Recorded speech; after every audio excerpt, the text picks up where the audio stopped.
kita mulai dengan workshop tentang bagaimana cara ngukur indikator SDG 11.2 atau proporsi penduduk yang terlayani oleh transportasi publik.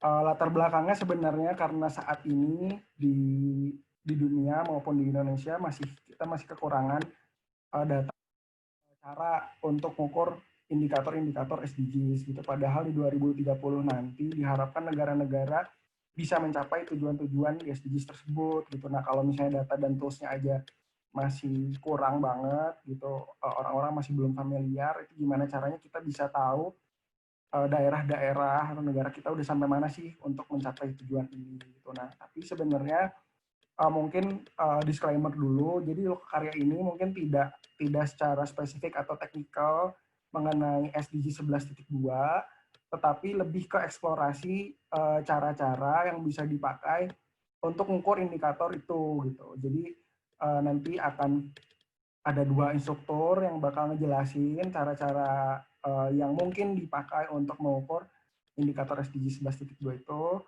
Dan lokakarya ini nantinya ke depan akan dipandu oleh moderator kita, Wija, yang akan memfasilitasi, memandu moderasi keberjalanan lokakarya ini. Silakan Wija, waktu dan tempat dipersilahkan. Terima kasih Ube. Halo, selamat sore semuanya. Perkenalkan, saya Wija. Saat ini sedang berkuliah Urban Development Planning di London.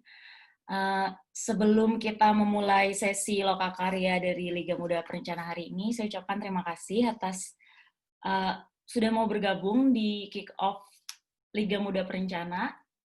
Jadi sebelumnya saya akan membacakan beberapa peraturan.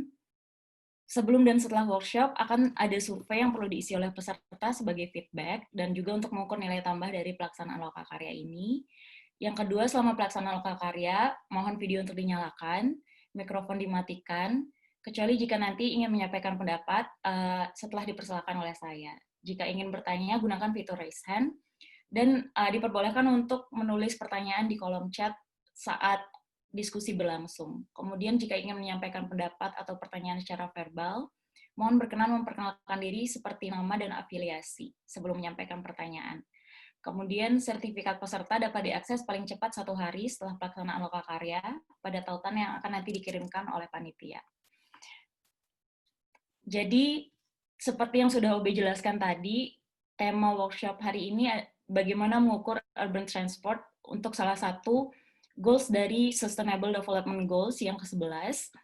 Jadi pada workshop ini selain kita akan mempelajari dasar-dasar analisis, kita juga akan mendapatkan informasi mengenai instrumen dan data yang tersedia yang bisa kita gunakan untuk mengukur salah satu indikator SDGs ini.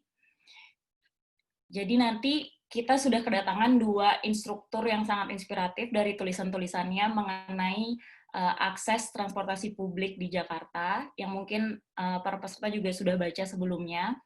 Ada Sultan Asyari Mufti sebagai instruktur pertama kita yang akan menjelaskan tentang bagaimana data collecting melalui cara yang non-konvensional, melakukan data raster analisis dalam mengestimasi cakupan layanan transportasi publik, serta ada Daniel, instruktur kedua. Setelah kita mengetahui bagaimana proses dari data collecting, kita akan melanjutkannya ke dalam tahap analisis. Jadi Daniel akan menjelaskan metode network analysis sebagai pendekatan alternatif, serta melakukan analisa data vektor. Mufti akan menjelaskan raster, kemudian Daniel akan menjelaskan bagaimana menganalisis data vektor. Nanti jika ada waktu, kita akan melanjutkannya dengan simulasi sederhana, jadi supaya lebih praktikal. Di akhir setiap sesi, di akhir semua sesi, nanti akan ada sesi tanya-jawab. Jadi seperti yang sudah saya sampaikan sebelumnya, peserta bisa memberikan pertanyaan melalui chat, ataupun nanti menggunakan fitur raise hand, dan akan saya persilahkan untuk bertanya. Kemudian ada kejutan dari panitia. Sebelumnya peserta akan mengisi pretest yang singkat aja, sekitar 5 menit. Kaget ya. Jadi nanti panitia akan, silakan di-share linknya panitia, bisa untuk ke chat, ke kolom chat. Ya, jadi nanti ini kuis online ini akan diisi 5 menit, nanti akan di-share waktunya oleh panitia, jadi bisa mulai sekarang dicek dulu linknya. Dimulai dari sekarang.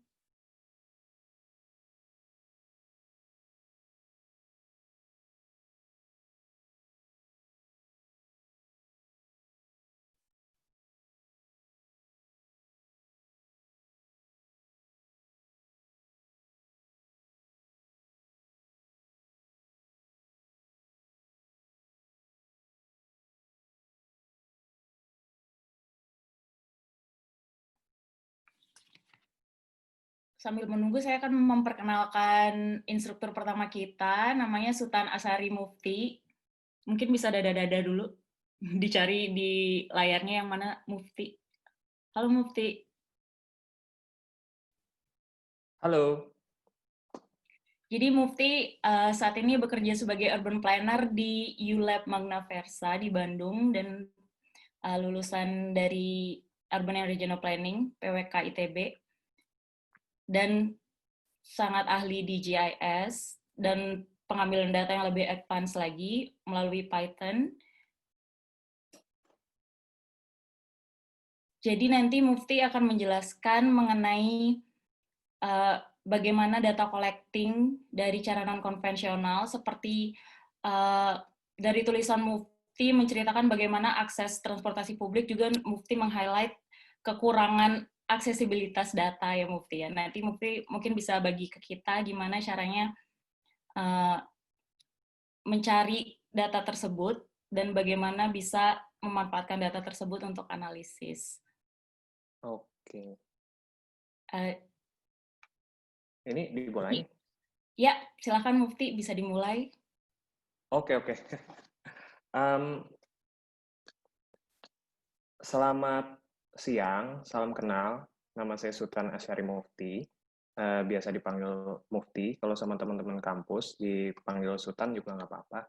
Yang enak aja manggilnya di mana. Coba, saya mau screen share. Yang mana ya? PowerPoint saya udah kelihatan ya? Halo? Udah kelihatan ya? Oke. Sebelumnya terima kasih dulu saya ke kakak-kakak dari Liga Muda Perencana dari KOB yang udah ngajak gitu untuk invitation-nya terhadap kesempatan buat sharing seperti ini.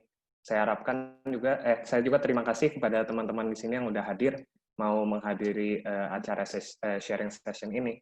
Saya harap dengan sharing session ini kita dapat belajar banyak, buahnya banyak gitu. Jadi kita udah selesai ini banyak oleh-oleh gitu.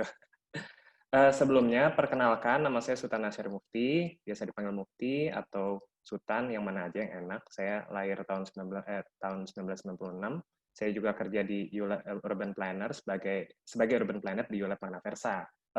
Hobi saya GIS, Python gitu, jadi kebetulan juga gitu bahas ini tuh hobi saya juga, jadi senang juga sharing seperti ini. Saya juga suka writing-nya di medium.com/@perkotaan, tolong divisit. Di sini saya akan sharing tentang tulisan yang saya bikin, semoga semuanya sudah baca. Tapi di dalam presentasi kali ini akan ada dua materi ya. Pertama tentang tulisannya itu sendiri, dan kedua tentang bagaimana cara mengakuisisi datanya dan menganalisis datanya menggunakan Python. Dalam yang pertama ini saya akan bahas tentang tentang tulisan saya. Kita mulai dari introduction, masalahnya apa sih, terus bagaimana research question-nya, karena basically ini kan research juga tapi santai gitu ya. Terus akan dibahas juga konsepnya, bagaimana cara menjawab pertanyaan itu, lalu menentukan variabel-variabel untuk menjawab pertanyaan, lalu geospasial analisisnya, dan langsung ke conclusion-nya. Jadi kesimpulan dari pertanyaannya apa. Oke, kayaknya kalau untuk bahas permasalahan Jakarta, kalau anak-anak PWK mah kayaknya udah common sense ya, Jakarta tuh macet, terus gara-gara macet nanti jadi polusi. Itu kayaknya udah bisa di-accept ya. Tapi yang jadi pertanyaan adalah kenapa macet ya? Kenapa orang menggunakan private transportation, dan bagaimana kita bisa mengintervensi sehingga orang-orang menggunakan public transportation. Nah, karena ini sebuah research gitu ya, harus berangkatnya tuh dari sebuah pertanyaan ya. Kalau di dalam tulisan saya, main question-nya itu adalah how to make people use more public transportation. Gimana sih caranya? Cara menjawab itu adalah dengan teori economic utility gitu. Prinsipnya, economic utility dari public transportation harus lebih tinggi dari private transportation. Dengan begitu, cost dari public transportation itu harus rendah, biar orang-orang secara logis menerima, oh ya udah kita pakai public transportation aja, secara cost lebih rendah gitu. Dan kita harus mengidentifikasi orang-orang yang memiliki cost terhadap public transportation yang tinggi, agar tadi bisa diintervensi kan. Nah, cost itu bukan harga tiket gitu ya, walaupun dalam perhitungannya bisa dikonversikan menjadi rupiah. Cost itu merupakan fungsi jumlah dari elemen-elemen dari cost-nya itu, walking distance, convenience, experience, ticket price, climate gitu. Jadi kan kalau mau menggunakan public transportation, misal males jalannya jauh gitu, atau ternyata nanti telat, atau ternyata kalau naik angkot panas gitu, itu kan variabel-variabel yang menambah cost gitu. Dan kita ingin cost-cost itu jadi rendah. Kita misalkan kalau cost itu misal adalah X gitu ya, maka kita bisa membuat itu menjadi sebuah model matematika seperti ini. Ini namanya kurva sigmoid, kurva yang berbentuk S. Jadi misal kalau tadi X adalah cost gitu, kalau kita masukkan di dalam fungsi ini, maka kita bisa menghitung probability dari orang naik private transportation atau public transportation. Misal, ini kan cost public transportation-nya tinggi, oh maka orang akan naik private transportation. Oh ternyata cost dari public transportation-nya rendah, maka probability of using private transportation-nya akan rendah juga. Jadi tujuan kita adalah mengurangi cost ini dan mengidentifikasi orang-orang yang memiliki cost of using public transportation-nya tinggi. Yang jadi masalah adalah bagaimana cara kita menghitung cost tersebut. Dalam artikel yang saya buat, itu cost komponennya cuma walking distance. Kenapa walking distance? Karena walking distance itu adalah prioritas. Mau sebagus-bagusnya jalan dari rumah ke halte, mau sebagus-bagusnya, terus nanti di dalam busnya nyaman gitu ya, di dalam bus, terus busnya cuma 5 menit, mau sebagus-bagusnya itu, kalau kamu harus jalan 10 km, relatif tidak akan pakai juga kan, karena orang punya stamina, harus jalan kaki, punya walking distance, karena staminanya terbatas gitu. Dan lainnya adalah di dalam tulisan saya ini harus murah gitu, karena saya nggak ada dana juga. Jadi sekalian weekend project gitu ya, ngapain itu, sekalian coba-coba aja yang murah apa sih, oh ini gitu, ternyata bisa juga. Cost priority, nah yang kan untuk merendahkan cost, untuk membuat cost jadi rendah, maka jalan kakinya harus pendek. Berapa jarak jalan kaki yang pendek? Kalau di dalam SDG yang disebarin dari KOB gitu ya, di SDG, jarak pendek itu 500 meter.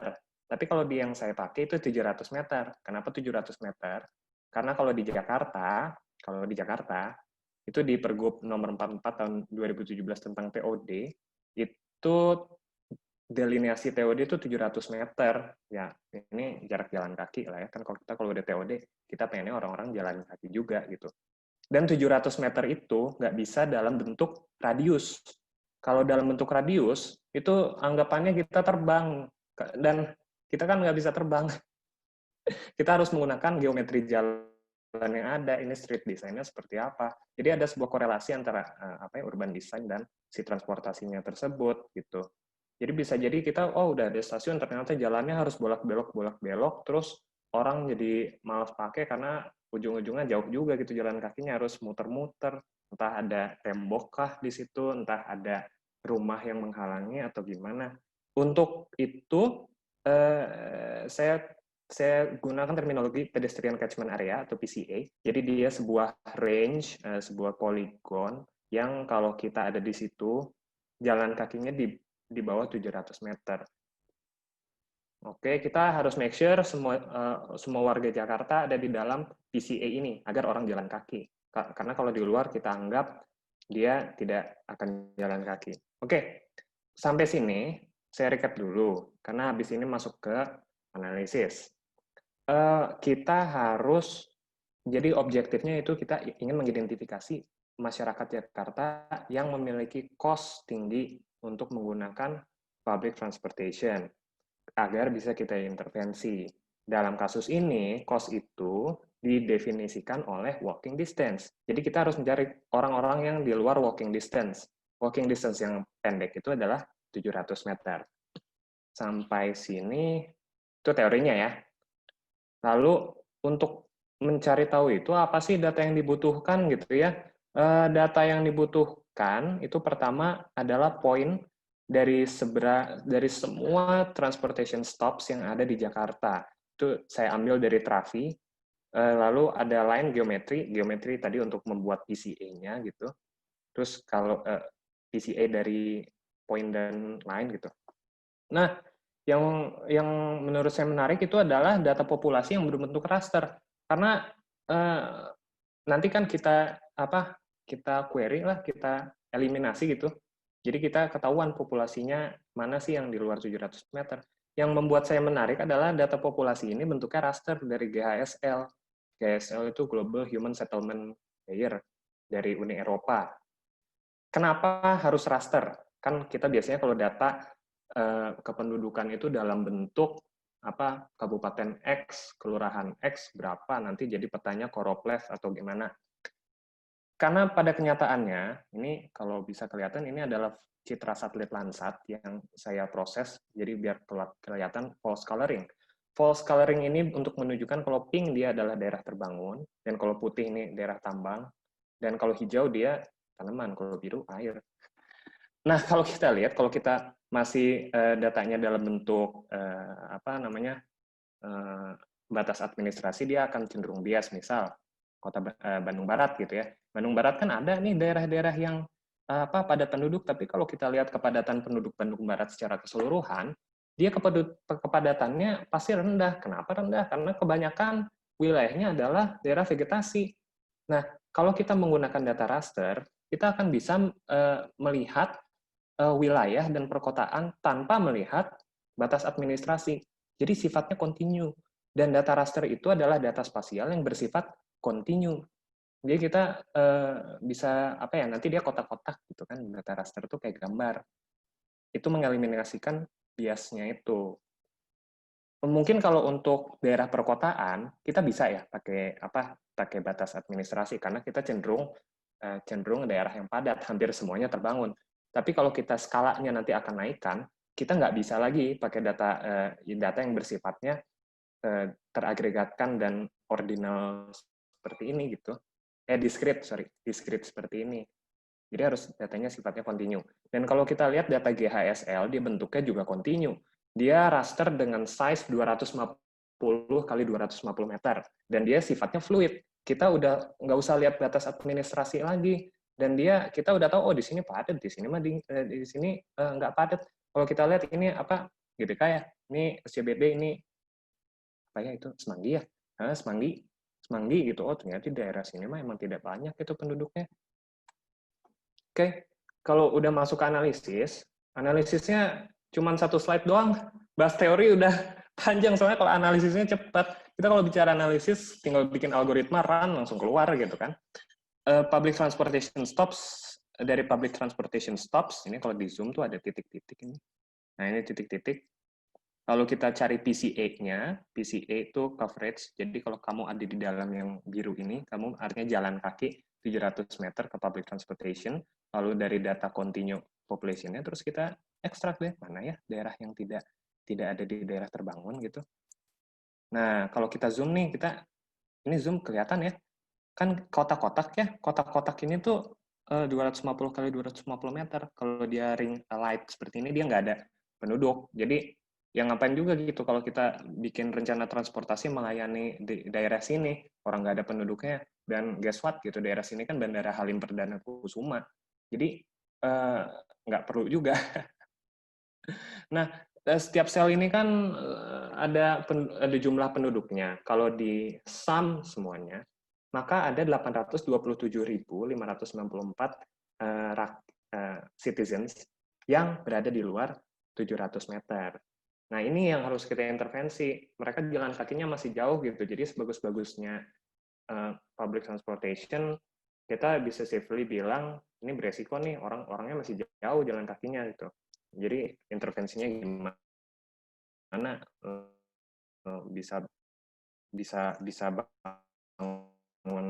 bisa bangun apa? Ya ini juga daerah Cilincing sih nggak usah sama daerah Halim Perdana Kusuma. Nah, temuan lainnya adalah 86% dari Jakarta itu di cover dari PCA, tapi 14% dari Jakarta belum di cover gitu ya, dan nggak perlu juga semuanya gitu. Jadi kalau bilang Jakarta belum tercover semua daerahnya oleh public transportation, ya memang nggak perlu semuanya di cover juga gitu. Kira-kira begitu. Mungkin further reading-nya kita bisa baca keyword-keywordnya aja gitu untuk bacanya. Karena kalau ke depannya gimana gitu, kita artinya perlu membuat model-model yang menginklusikan variabel dari cost itu gitu. Oke, Kak Moderator, saya lanjutkan ke berikutnya. Terima kasih Mufti, menarik banget gimana Mufti menjelaskan mengenai pengambilan data, apalagi menggunakan data raster, karena selama ini biasanya terutama saya mengenal analisisnya melalui vektor, tapi Mufti menemukan cara menganalisis menggunakan raster, kemudian Mufti juga menemukan daerah-daerah mana saja yang di luar aksesibel pejalan kaki ke stasiun atau transportasi publik ya Mufti ya. Selanjutnya nih, Mufti bisa praktekin mungkin ya yang tadi dipaparin.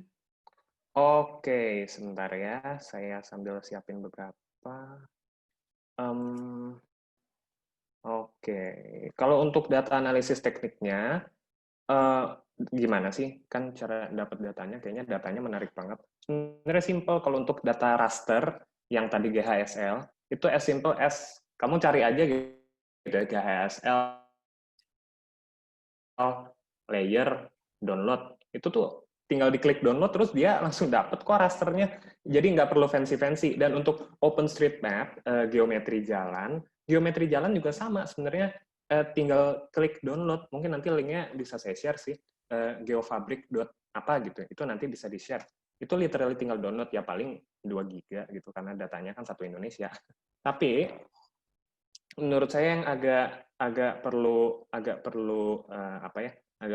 lebih lanjut adalah kalau data kayak macam traffic atau data-data halte stop atau data-data yang tersimpan di dalam web server. Karena kalau untuk data di web server itu nggak bisa as simple as klik download. Makanya di sini saya akan bahas gitu ya. Konten di sini ada 3 aja. HTTP protokol, RESTful API, sama prosesnya gimana. Apa tuh? HTTP itu sebenarnya kita melakukan HTTP ya setiap hari. Kalau kita browsing tuh kita kan pakai HTTP juga, Hypertext Transfer Protocol. Jadi kalau komputer tuh pada prinsipnya dia minta data kayak orang telepon gitu ya. Halo, gue minta data dong, terus nanti dari servernya ngasih gitu. Oh ini datanya, ini kamu minta kan? Oh ya benar, itu yang aku minta. Jadi ada dua sambungan gitu. Webnya minta, nanti servernya ngasih, itu pakai Hypertext Transfer Protocol. Nah, menggunakan Hypertext Transfer Protocol, kita bisa mengkontak API atau Application Programming Interface untuk minta data. Ini nama arsitektur di IT-nya namanya RESTful API, Representational Stateless Transfer. Kenapa sih kita pakai RESTful API? Karena beberapa website atau beberapa cara analisis itu kan kita butuh platform yang banyak dan kita butuh suatu medium yang kita bisa bicara antar platform gitu. Jadi data interoperability.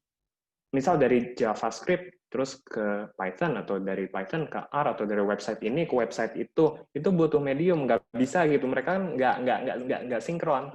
Nah, kita menggunakan HTTP request, jadi kita minta data pakai HTTP dan dia akan memberikan data itu menggunakan API. Nah, apa yang terjadi kalau kita minta data? Ketika kita request nih HTTP, aku minta data ini, maka si server itu akan ngasih sesuatu yang namanya JSON. JSON itu adalah JavaScript Object Notation. JavaScript Object Notation itu adalah sebuah format untuk transfer data antar platform. Jadi kalau di Trafi ini kalau aku minta nih JSON-nya aku minta link, aku klik link www.trafi bla bla bla bla bla. Nah, nanti dia akan ngasihnya seperti ini. Kalau kita lihat ini ada kurung siku sama kurung kurawal. Kurawal kan ya namanya. Ini tuh satu row nih, satu kurawal sampai sini itu tuh dia satu row. Kalau di Excel itu dia satu row. Misal blok M koordinat sini, terus Masjid Agung koordinatnya di sini. Dan ini akan sangat panjang. Dan kita menggunakan programming language seperti R atau Python atau CPP atau MATLAB untuk memproses ini. Nah, contoh dari web service tuh API gitu ya, RESTful API, nama lainnya juga web service. Kayak S3 gitu kan udah punya sendiri gitu arsitekturnya. Misal ini adalah peta RDTR Kota Jakarta gitu. Ini dipublish kok mereka di tataruang.jakarta.go.id dan kita bisa ambil itu. Cara ngambilnya gimana? Mungkin kalau kita query gitu ya, kita tinggal isi aja formnya. Seperti tadi saya bilang HTTP request kita kriteria yang kita mau itu apa sih? Kita isi, klik get, terus dia akan ngasih yang seperti ini. Ini sebenarnya ke bawah masih panjang, cuman saya short aja gitu biar kelihatan. Nah ini nanti kita parse, kita convert. Kalau QGIS gini caranya, kalau ArcGIS pakai tool namanya JSON to Future, kita parse, kita convert untuk menjadi SHP atau shapefile. Cuman kalau dalam skala besar itu kan nggak mungkin ya, karena pada kenyataannya kita kan pasti terbatasnya paling 1000 data. Dan terkadang kita kalau deal dengan 10.000 data gitu kan, nggak mungkin kan kita ngisi satu-satu gitu kan. Nah, yang terjadi adalah kita menggunakan programming language. Kalau dalam yang aku pakai di sini pakai Python. Misal, ini aku jelasin aja ya, singkatnya gitu. Itu kan get, R itu request untuk get linknya I, terus convert ke JSON. Dari JSON kita pakai if base sama dengan true ini kita ubah jadi Excel, jadi data frame.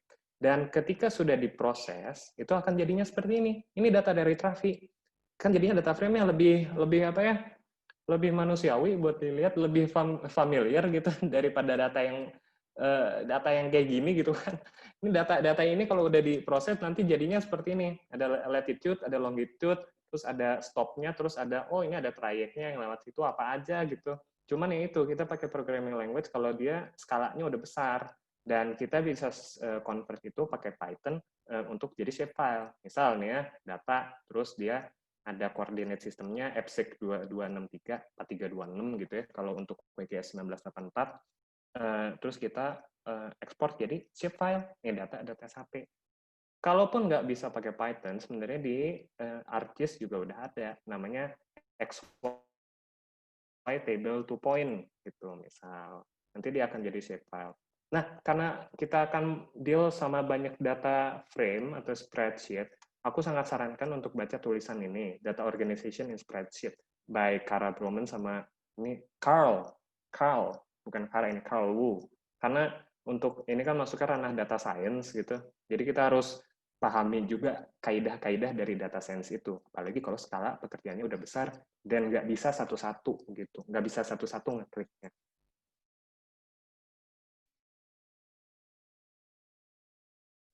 Paling begitu, terima kasih. Kalau untuk learning source-nya, saya sarankan ke Coursera, karena Coursera itu ada banyak.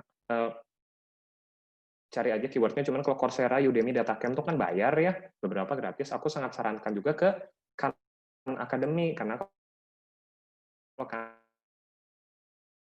Academy biasanya bayar Academy. Aku sangat rekomend Coursera karena aku belajar banyak banget dari Coursera.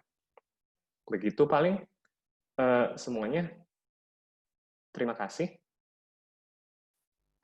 Terima kasih Mufti, bermanfaat banget sampai menjelaskan mengenai bagaimana cara mengakses datanya yang lebih teknikal. Nanti mungkin jika ada waktu di akhir Mufti bisa sedikit simulasi ya. Kita sekarang lanjut ke instruktur kedua ada Daniel. Halo Daniel.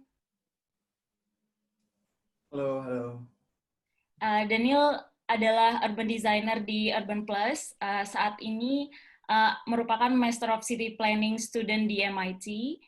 Daniel mungkin menjawab alternatif dari pertanyaan Mufti yang bagaimana ada populasi yang di luar pelayanan untuk pejalan kaki ke transportasi publik. Jadi Daniel punya alternatifnya dengan bisa menggunakan sepeda dengan jangkauan jarak yang lebih jauh untuk commuting. Jadi Daniel mungkin bisa berbagi sama peserta di Liga Muda Perencana hari ini. Silakan Daniel. Oke, terima kasih. Saya coba share dulu.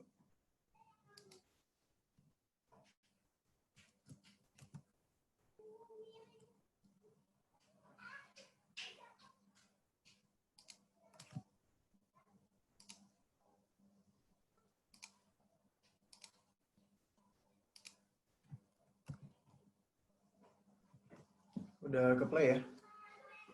Ya, udah. Oke, terima kasih banyak teman-teman semua. Selamat siang. Makasih banget Liga Muda Perencana yang udah undang, bisa sharing-sharing bareng di sini, bisa ketemu teman-teman perencana muda walaupun baru ketemu virtual. Semoga kita bisa saling sharing, saling empower satu sama lain supaya nanti ya kita perencana-perencana muda ini jadi keren lah gitu. Berikut dengan kota-kota Indonesianya di masa depan gitu. Kalau tadi Mufti cerita banyak dengan penekanan pada pedestrian dan gimana cara akuisisi datanya. Nah, saya coba akan sharing tentang gimana nih kalau konteksnya kita ganti jadi bersepeda gitu. Sebenarnya sih banyak logika-logika yang bersinggungan, tapi mungkin saya agak sedikit kurang canggih cara penyampaiannya, nggak kayak Mufti. Jadi ya kita coba aja lah. Kenalan dulu dikit bentar, nama saya Daniel, tadi udah disebutin. Mungkin di sini saya lihat ada beberapa teman-teman yang pernah satu proyek sama saya dalam beberapa konteks. Saya dulu pernah kerjain jaringan penataan jaringan pedestrian di Blok M.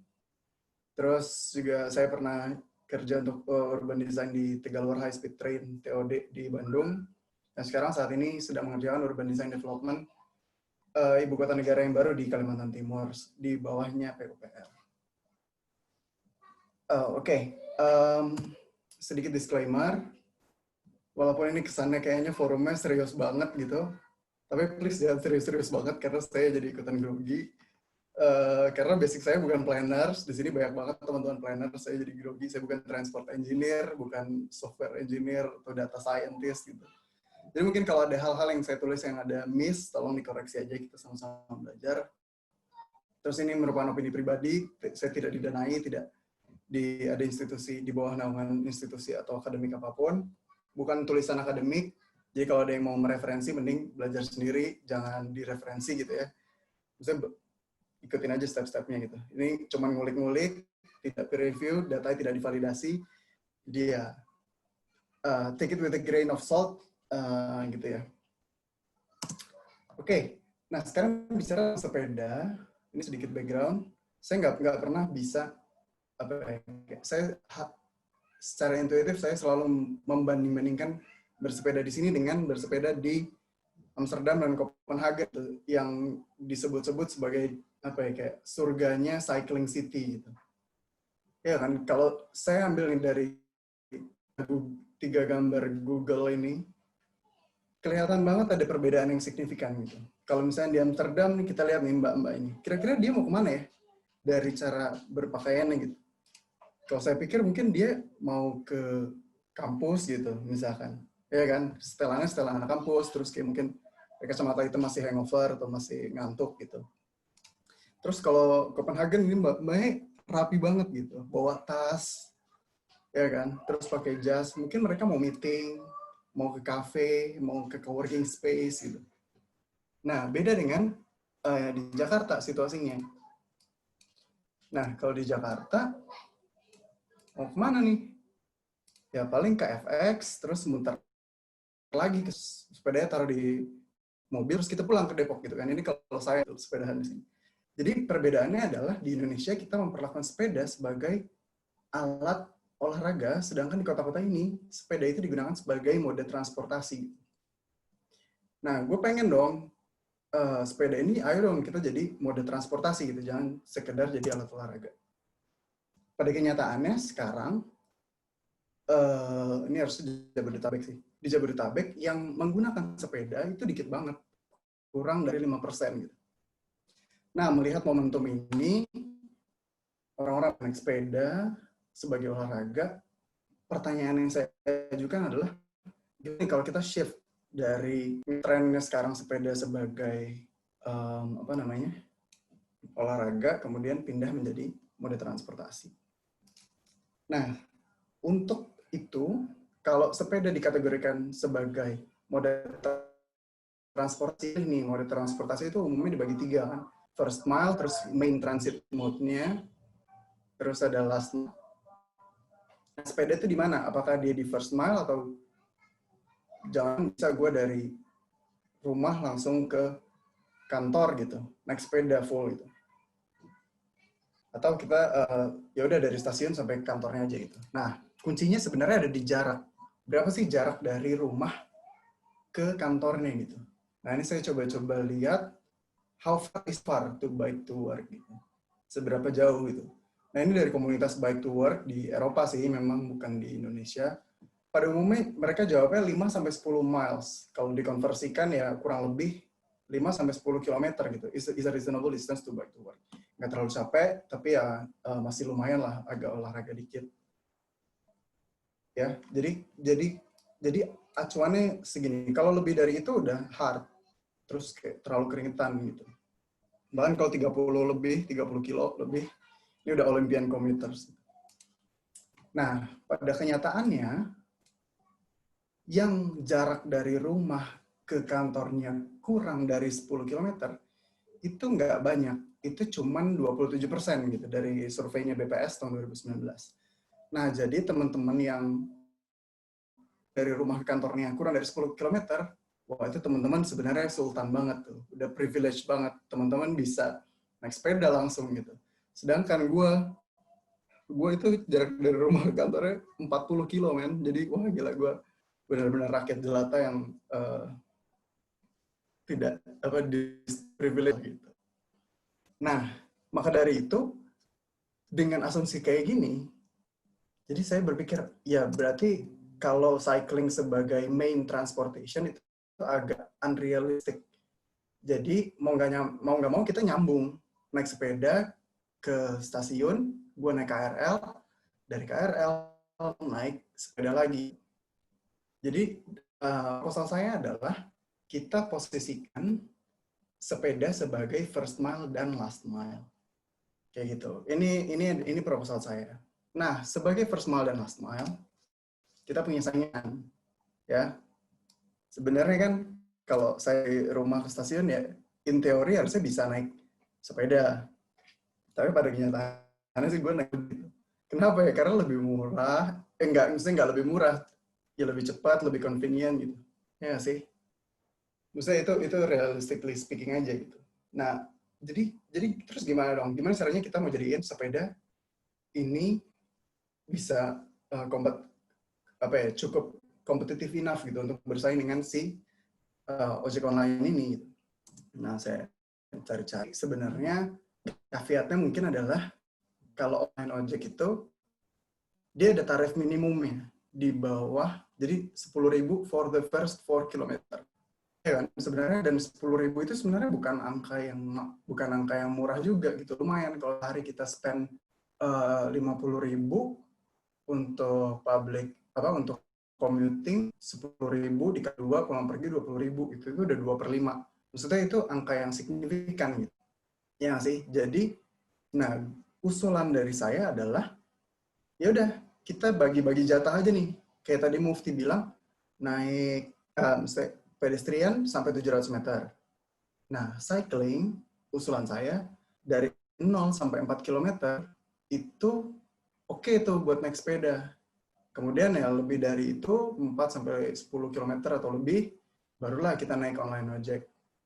Kalau misalkan lebih jauh lagi dari situ ya nyambung lagi naik angkot atau naik Transjakarta. Jadi yang saya jadikan acuan untuk menghitung jalur sepeda.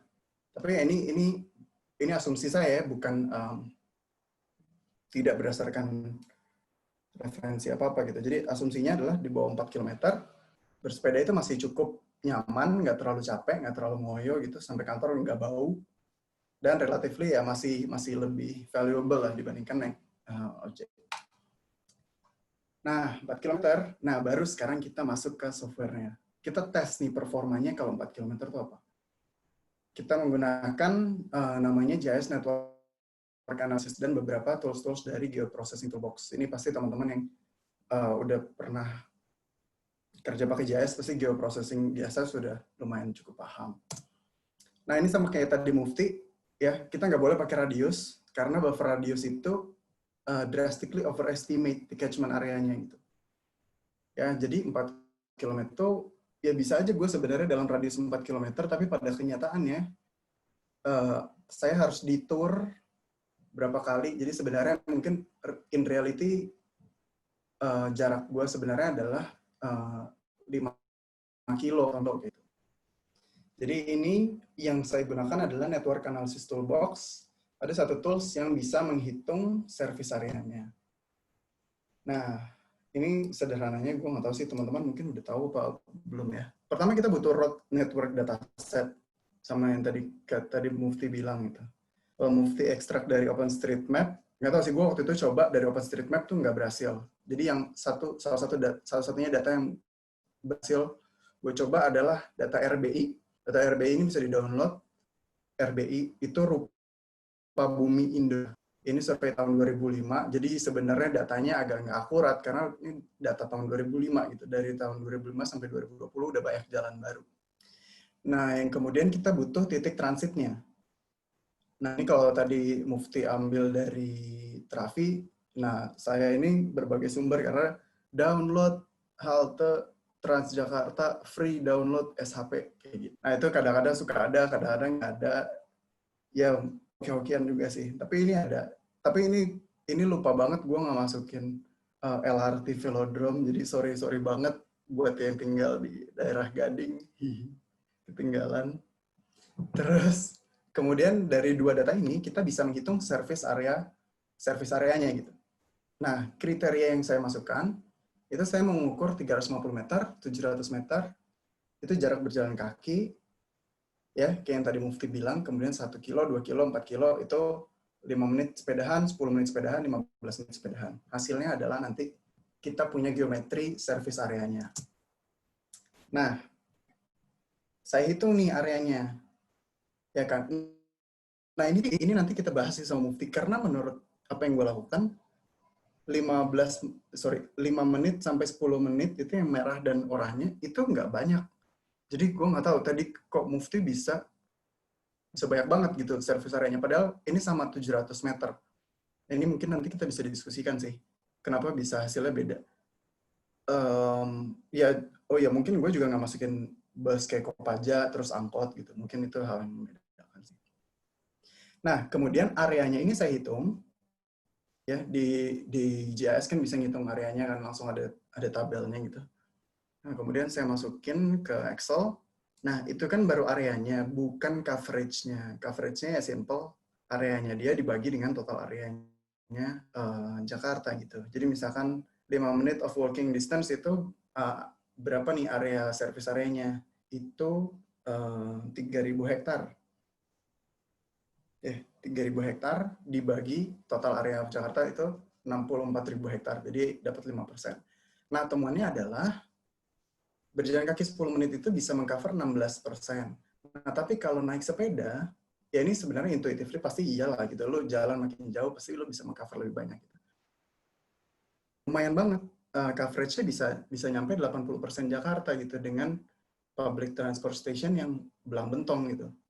Nah, kalau menurut sini ya area yang tidak tercover nih, kanan atas nih, ini area apa ya, itu kayaknya masih ada beberapa industri itu di Jakarta Utara situ, terus barat sini udah mau deket Suta, terus kanan bawah ini mungkin deket-deket Cibubur situ ya, saya juga nggak terlalu hafal. Nah, ini adalah service area analysis yang pertama. Ya, ini caveatnya itu tadi yang saya bilang. Terus ya ada sih beberapa argumen yang bilang, wah 4 itu masih terlalu jauh, normalnya 3 km. Itu kita bisa fine tuning lagi ke depannya. Oke, ini kesimpulan satu. Service coverage-nya kalau kita gabungin sepeda dengan public transport itu potensinya gede banget, dari 15% naik ke 80%. Nah, oke, sekarang pemerintah nih, oke, I'm sold. Gue udah suka banget idenya public transport digabungin sama sepeda. Gue mau invest bike infrastructure, gue mau invest bike lanes, bike storage, sama bike sharing. Nah, di mana bisa taruh bike infrastructure yang paling optimum, yang bisa memberikan gue insentif paling banyak given my investment gitu.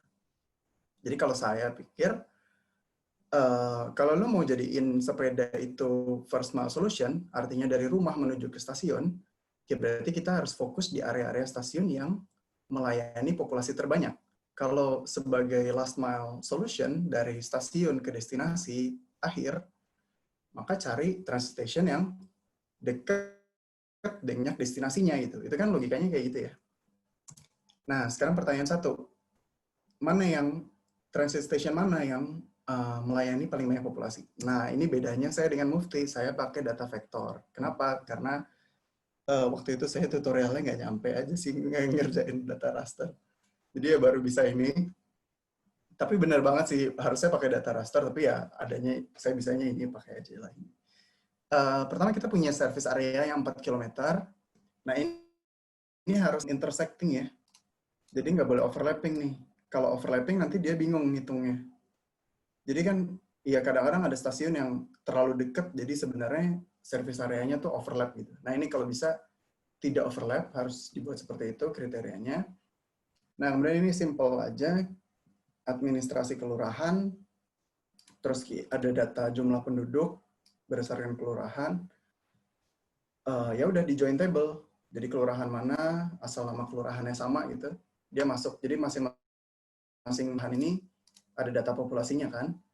Nah kalau sudah, kita potong nih dua, antara kelurahan yang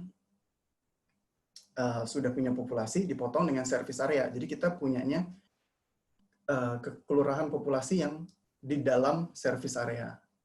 Nah ini saya pisahkan antara KRL, MRT, dan Transjakarta. Jadi nggak dijadiin satu gitu ya. Karena kalau dijadiin satu nanti takutnya terlalu kecil-kecil gitu kali ya service areanya. Dan ya kan nggak bergerak kayak gitu ya. Maksudnya ya kalau gue mau lagi butuh naik KRL, gue naik KRL. Kalau gue butuh naik MRT, naik MRT. Kalau gue butuh naik Transjakarta gitu. Itu kayak bukan opsi yang apple to apple gitu. Kalau sudah, sebenarnya ini perbandingan matematika aja gitu. Matematika sederhana banget perbandingan. Kalau saya punya luas area kelurahan yang baru, dan saya punya luas area kelurahan yang lama, dan saya punya populasi yang aslinya, saya berarti bisa juga dapat populasi yang baru gitu. Ngerti? Jadi gini nih, logikanya. Ini mungkin kesannya fancy gitu ya, kayak, gila Daniel pinter matematika gitu, padahal enggak. Nih, Stasiun Haji Nawi, dia intersecting dengan Kelurahan Bangka. Nah, Kelurahan Bangka itu aslinya areanya 309 hektar, dengan populasinya 26.000. Nah, setelah di-intersect antara service area dengan kelurahan, saya punya area baru. Ternyata yang masuk ke dalam service area itu cuma 100 hektar dari 309. Berarti populasi barunya adalah 112 per 309 dikali 26.000. Dapatlah 9.600. Kurang lebih kayak gitu logikanya. Nah, tapi ini ada caveatnya. Caveatnya adalah, gue mengasumsikan satu kelurahan itu penduduknya merata. Tidak ada real density-nya yang kayak tadi Mufti bilang gitu. Ya bisa aja satu kelurahan itu isinya vegetasi semua gitu, nggak ada populasinya, cuman kayak sekian persen yang benar-benar itu area padat penduduk. Ini diasumsikan seperti itu. Nah, begitu sudah, saya urutin nih, cari kalau gitu mana nih stasiun yang paling banyak melayani populasi. Nah, hasilnya saya bagi 3 kategori, top MRT station, top Transjakarta station, top KRL stations. Bundaran HI, Duku Atas, BNI, Fatmawati. Nah, kalau Transjakarta, Taman Kota, Pelumpang, Jembatan Besi, PGC 1. Top KRL Station, Kebayoran, Tanjung Priok, Kelantan Baru. Dan ini adalah rasio kelurahannya gitu. Jadi kalau misalkan, oke, pemerintah gue mau invest di Bundaran HI, gue mesti koordinasi kelurahan mana aja nih untuk bikin bike lanes. Ya berarti kalau dari Bundaran HI, lu bisa fokus lebih dulu ke Palmerah gitu, karena Palmerah porsinya paling banyak. Kelurahan Palmerah tuh porsinya paling banyak kena dengan Bundaran HI stasiun. Kayak gitu. Jadi ya ini kurang lebih kayak gini gitu logikanya. Jadi kalau misalkan Bundaran HI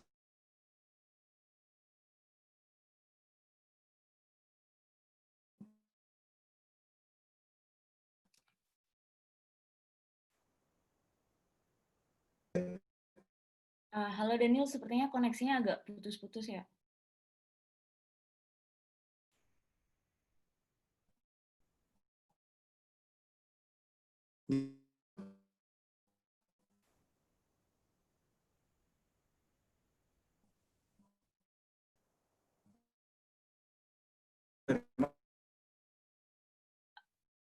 Daniel mungkin bisa off dulu karena ya kita nggak bisa dengar suaranya.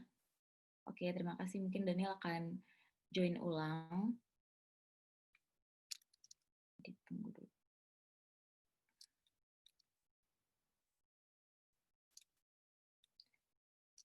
Teman-teman yang udah ada pertanyaan mungkin bisa dikirim via chat atau nanti bisa pakai fitur raise hand. Bisa untuk Mufti atau Daniel atau bisa keduanya. Halo, sorry tadi gue putus ya? Iya, tadi putus-putus nggak apa-apa. Silahkan dilanjutkan. Lanjut ya.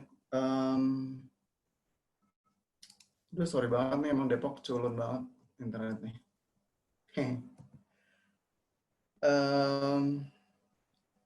Ya udah, nanti kalau misalkan bingung-bingung kita via ini aja ya.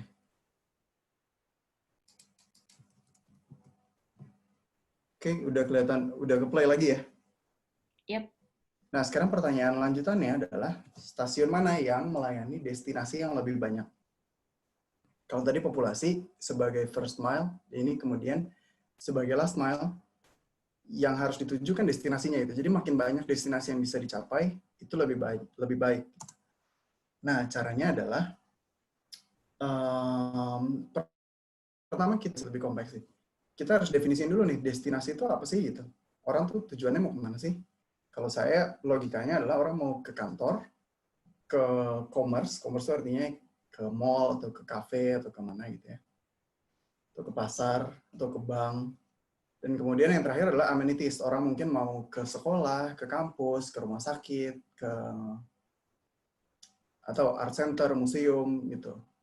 Nah, ini jadi yang saya gunakan adalah street map. Ini buildings. Nah, sebenarnya mungkin lebih akurat kalau kita pakai data land use.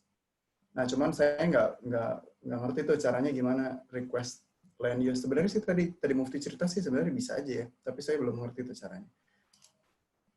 Jadi yang saya cari adalah OSM, OpenStreetMap, Buildings, Jakarta, download. Nah, kemudian yang penting itu adalah dari sekian banyaknya buildings, gimana caranya gue seleksi yang office doang gitu.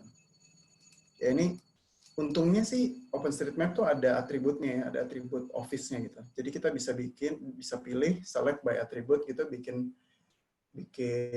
bracket-bracketnya. Kalau dia punya atribut central office, community office, government office, maka dia terseleksi dan kemudian ini saya jadikan points gitu, dari yang tadinya polygon saya ubah menjadi titik. Ini diulangi dengan cara yang sama, features to points, office, commerce, amenities, kayak gitu. Kemudian setelah itu, titik-titik ini kita definisikan sebagai demand points. Nah, kita harus jodohin nih antara demand dengan supply, antara demand dengan facility. Facility-nya adalah halte yang kita sudah definisikan, Transjakarta, MRT, KRL. Gitu. Nah, tools-nya adalah namanya location allocation analysis. Ini bagian dari extensionnya Network Analysis Toolbox di GIS juga. Jadi yang saya mau adalah untuk setiap demand, untuk setiap kantor, untuk setiap commerce, untuk setiap amenities, cari halte Transjakarta yang paling dekat, cari halte MRT paling dekat, cari stasiun KRL paling dekat. Di dalam kilometer, within 4 km. Jadi kalau misalkan ada sih yang paling dekat cuman 4,5 kilo, nggak dibuang. Berarti kantor itu tidak terlayani oleh transit stations manapun gitu. Jadi ini satu nih, office point, TJ office point, MRT, kemudian commerce itu. Nah, ini dilakukan beberapa kali.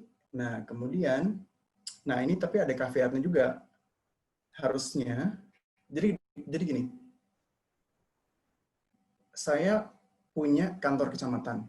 Saya juga punya WTC Tower. WTC Tower kan JV tinggi banget, kan pekerjaannya banyak banget. Tapi itu direpresentasikan sama dengan kantor itu caveatnya ini. Ini semua dipukul rata. Ya karena kalau nggak tahu sih, mungkin agak terlalu kompleks gitu. Ya bisa aja sih, tapi at this point saya belum bisa gitu. Nah, hasilnya kayak gini. Jadi ya kalau kita lihat kantor ini yang merah nih stasiun ya, garis merah ini, KRL, sorry. Office yang titik ini dialokasikan ke sini, yang ini dialokasikan ke sini. Sebenarnya mungkin dia bisa aja ke sini, cuman yang ini lebih dekat. Nah, yang titik yang nggak ada garisnya itu berarti ya dia tidak terlayani gitu. Ini office-office yang tidak terlayani sejauh 4 km. Berikut juga dengan commerce, berikut juga dengan amenities. Ini amenities ini mungkin agak bias ya, karena kayak musola kecil masuk gitu. Ya ini harusnya mungkin di exclude gitu ya. Ya tapi intinya kayak gini. Nah, yang menarik adalah kita bisa hitung. Waduh, ada tukang apa nih lewat. Nah, kita hitung demand count-nya. Jadi kita bisa prioritasin. Jadi yang saya suka adalah bikin top 3-nya aja deh. Kalau pemerintah mau invest, gue invest di mana gitu. Ya kalau misalkan ini commerce, ya Bundaran HI itu yang paling banyak nih.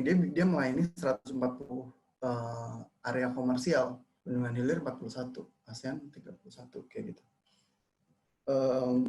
Nah, ini di demand. Kemudian yang menarik lagi, ini yang saya tidak tulis sebenarnya, karena ini saya simpan khusus buat teman-teman di sini. Nah, jadi dari garis-garis itu, saya punya fasilitas demand mana saja yang bisa dikoneksikan dengan Fatmawati. Stasiun Fatmawati. Jadi stasiunnya. Jadi, kenapa ini penting? Karena gue bisa taruh, misalkan gue mau bikin bike sharing facilities, satu stasiun taruh di Fatmawati, satu stasiun gue taruh di Transmart gitu. Jadi gue udah bener-bener targeted banget nih kalau gue mau bikin bike sharing station, ya di sini aja. Cahaya Swalayan, Transmart Carrefour, Pasar Swadaya, Pasar Taman, karena ini yang di dalam jarak 4 km dari stasiun MRT Fatmawati. Nah itu, ya kan, kalau dilihat nih total length-nya, semua di bawah 4 km. Nah, ini saya bikin lagi rankingnya top 3 kalau pemerintah mau fokus office mana, commerce mana, ya ini hasilnya. Bundaran HI, Bendungan Hilir, dan lain-lain. Nah, jadi di mana nih kalau gue mau invest ultimate pertama kali yang harus gue invest pemerintah? Ya, hasilnya adalah, ya ini sebenarnya di ranking aja sih. Kalau office itu ya kalau MRT, jadi kalau misalnya pemerintah mau todong nih transit operators, MRT lu ini dong CSR, baik infrastructures. Ya udah, nanti MRT kerjain, tapi ya prioritasnya Bundaran HI. Kenapa Bundaran HI? Karena dia stasiun ujung, coverage-nya tuh paling gede, nggak dibagi-bagi sama stasiun yang lain gitu. Nah, kemudian Transjakarta ini emang menurut gue yang paling robust sih.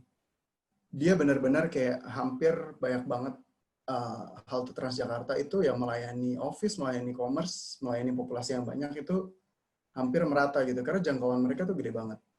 Nah, kalau KRL, memang yang paling tinggi itu, yang paling sering itu muncul adalah Kebayoran. Selain itu juga ada Jakarta Kota dan Keramat.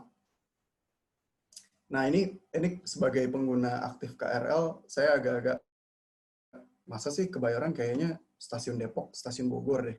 Ya, tapi karena ini saya ngitungnya Jakarta doang. Mungkin kalau di Jabodetabek, nanti kasusnya beda lagi. Pasti mungkin bisa jadi Tangerang, bisa jadi Bogor, Depok, kayak gitu. Gitu, ini jadi adalah shortlist yang saya gunakan. Nah, ini rekomendasi saya, kalau teman-teman ada yang dari pemerintahan di sini, satu, prioritaskan cycling sebagai first mile, last mile. Nggak usah maksain sebagai main transport mode. Gitu. Jadi kemudian pemerintah bisa fokus mengintegrasikan stasiun yang sudah ada sekarang dengan fasilitas bersepeda. Gitu. Nah, terus fine tuning lagi. Sekarang stasiun mana nih yang paling cuan gitu, paling benefit. Yang pertama adalah cari stasiun yang melayani paling banyak populasi dan paling banyak destinasi. Nah, yang kemudian yang terakhir, kalau udah tahu stasiun mana, pemerintah ngobrol nih, oke, MRT ngobrol ya dengan kelurahan A, kelurahan B, kelurahan C. Oke, nanti janjian bikin jaringan pesepedanya kayak gini. Sama juga bikin misalkan dengan poin 5. Jadi nanti Transjakarta kita jodohin dengan misalkan SCBD kayak gitu. Jadi benar-benar kita benar-benar bisa fine tuning decision making-nya tuh lebih detail kayak gitu. Ya gitu sih kurang lebih, ini data-datanya. Kalau teman-teman bisa akses, sebenarnya ini bisa download. Pokoknya kuncinya adalah googling aja. Road Network, RBI, free download gitu.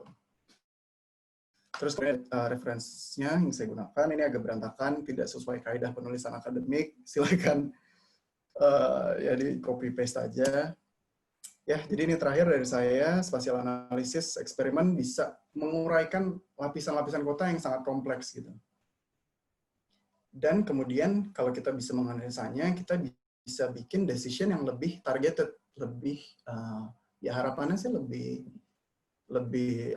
beneficial gitu, lebih berdampak gitu. Jadi nggak blindly kayak oke ini kita fokus di kelurahan ini, tahun ini fokus kelurahan ini. Tapi kayak kenapa? Karena berdasarkan ya gitu deh, kurang lebih itu yang bisa saya sharing. Mudah-mudahan bisa berguna buat teman-teman semua. Sekian dan terima kasih.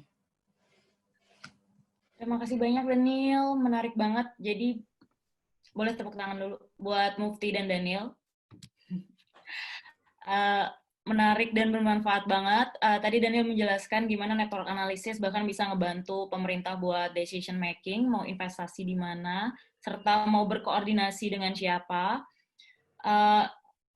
Kita sekarang masuk ke sesi tanya-jawab. Bagi yang udah penasaran mau nanya, ini ada satu pertanyaan yang masuk di chat dari Hero Renaldi. Mungkin bisa mau langsung disampaikan ya? Halo, iya boleh Kak. Silakan bisa disampaikan langsung.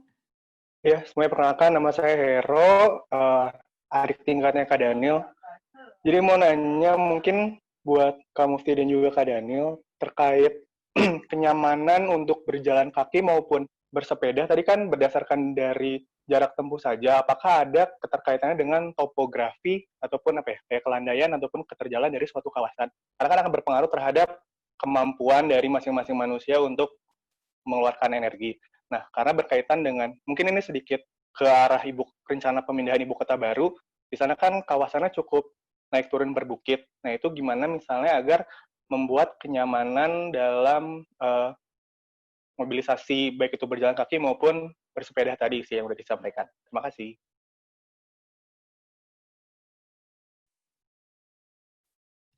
Makasih Hero. Mungkin Mufti bisa jawab dulu kalau dari pertimbangannya Mufti.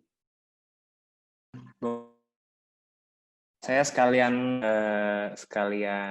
repeat question-nya perihal apakah mempertimbangkan juga geografi apalagi di IKN. Geografi yang perlu skala karena sebenarnya kalau kita kan ada geospasial. Dan mereka tuh dari seluruh Indonesia adalah Mufti, kayaknya ya. suaranya agak pecah, nggak terlalu kedengeran di sini. Mungkin bisa diulang tadi putus-putus. Masih belum kedengeran. Halo, Ya, halo. ini udah lancar belum? Oke, kalau udah lancar, jadi ini kalau menurutku yang paling penting adalah skala dari datanya. Kalau data topografi itu kan ada dari Badan Informasi Geospasial atau BIG itu kan mempublish data DEMNAS, Digital Elevation Model Nasional. Dalam 8 meter ya. Mufti, sorry, yang putus-putus deh. Kenapa ya putus?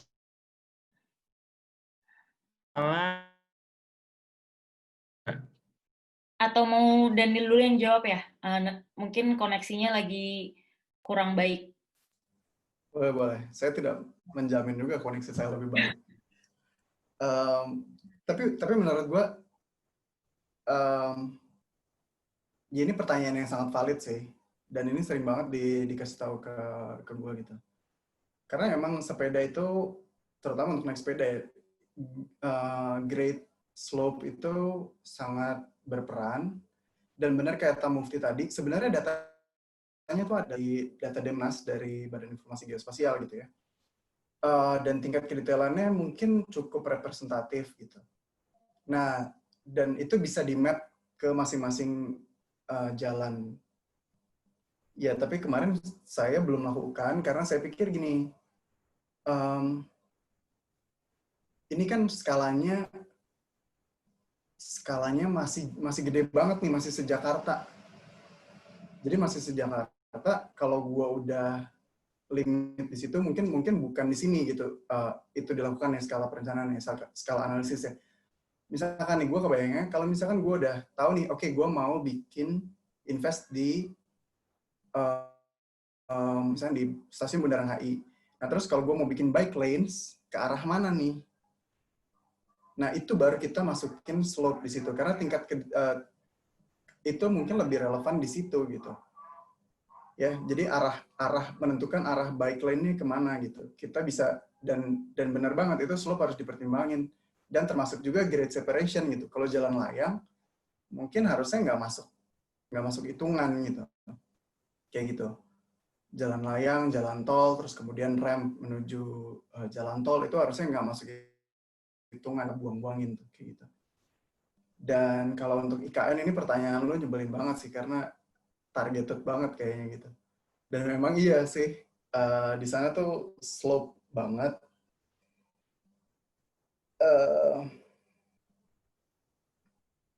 Gimana ya caranya, gue juga bingung. Ini lagi ngakal-ngakalin gimana caranya gitu. Apa bikin, kayak di Copenhagen itu kan ada yang di level 2, apa yang di level, maksudnya jalur sepeda level 2, jalan pejalan kaki sih kan kita bisa bikin jembatan ya. Kalau ada presidennya, kalau di Hong Kong itu kan lahan berkontur juga, tapi kayak kita bisa mainin jalur pejalan kaki itu multi-layer gitu, nggak harus di ground level, tapi bisa di atas. Kalau jalur sepeda ya nggak bisa, cuman mungkin lebih challenging. Dan ini tantangan ke depannya buat designers dan buat planners ke depannya gitu. Atau ya kalau mau solusi hard engineering-nya ya bikin rata aja jalannya gitu. Ya maksudnya, ya itu salah satu pendekatan lainnya gitu, ya nggak sih? Kayak gitu. Tapi kalau buat Jakarta sih, ya Jakarta cenderung masih lumayan ini sih, kayaknya masih lumayan manageable. Nggak tahu sih, saya kalau sepedaan di Jakarta paling 2 kilo, 5 kilo, jadi nggak terlalu kerasa grade-nya. Gitu. Mufti, gimana? Mungkin bisa di off dulu videonya. Dicoba jawab tanpa video. Coba aku jawab, ini udah agak jelas ya suaranya? Iya. Kalau putus-putus lagi tolong dikasih tahu ya. Ini ada tulisannya your internet connection is not stable. Kalau menurutku, kalau masalah desain, aku setuju banget sih sama Mas Daniel. Cuman aku bukan orang desain gitu ya, aku lebih suka yang di daerah analisisnya. Dan kalau di data Demnas yang tadi disebutkan, Demnas itu kan resolusinya 8 kali 8 meter. Sedangkan itu adalah resolusi yang cukup detail untuk perencanaan regional. Kalau untuk perencanaan yang skalanya manusia, seperti urban design, 8 kali 8 meter itu, untuk analisis konteksnya kita, itu terlalu kecil, skalanya kurang besar. Kita butuh resolusi yang lebih tinggi. Jadi dimasukkan bisa nggak? Bisa. Yang jadi masalah datanya ada atau nggak gitu. Resolusi yang 1 kali 1 meter atau gimana. Kalau dilihat dari tadi kan aku udah tunjukin grafik fungsi cos ya. X-nya itu adalah walking distance, itu bisa sebenarnya ditambah elevasi atau dem. Nanti modelnya berubah lagi gitu grafiknya. Itu sih concern-nya paling data. Begitu, Kak Wija. Oke, gimana Hero? Ada pertanyaan lanjutan? Oke sih, sebenarnya udah. Cuman paling ya itu tadi mengenai IKN. Sebenarnya kan gara-gara apa ya? Kemarin sempat ikut beberapa pembahasan juga oleh Pak Sibayan Sofyan dan juga dari PU, dan memang dibilang bahwa konturnya cukup lumayan bermain di sana. Dan kan ini kan mumpung belum ada apa ya, bangunan ataupun infrastruktur yang ada, jadi mungkin bisa berpengaruh terhadap penataan kawasan yang sedang direncanakan gitu sih paling Kak. Selebihnya udah. Terima kasih banyak. Makasih, Hero. Ada yang mau bertanya lagi, silakan bisa raise hand, nanti bisa saya persilakan untuk bertanya kepada instruktur kita. Jadi kalau ada yang mau klarifikasi juga, atau yang bahkan mau mengoreksi tadi,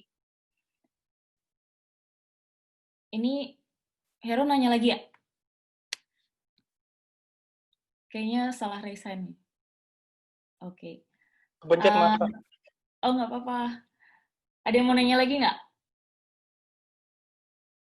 Kalau nggak, saya ada pertanyaan klarifikasi dulu tadi. Antara Mufti sama Daniel ada perbedaan hasil analisis. Mungkin Mufti bisa klarifikasi menggunakan variabel apa aja sehingga ada perbedaan sama Daniel.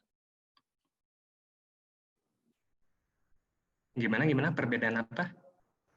Tadi kan coverage-nya Mufti jadinya luas banget dengan 700 meter ya tadi. Sementara Daniel nggak seluas itu coverage untuk pejalan kakinya.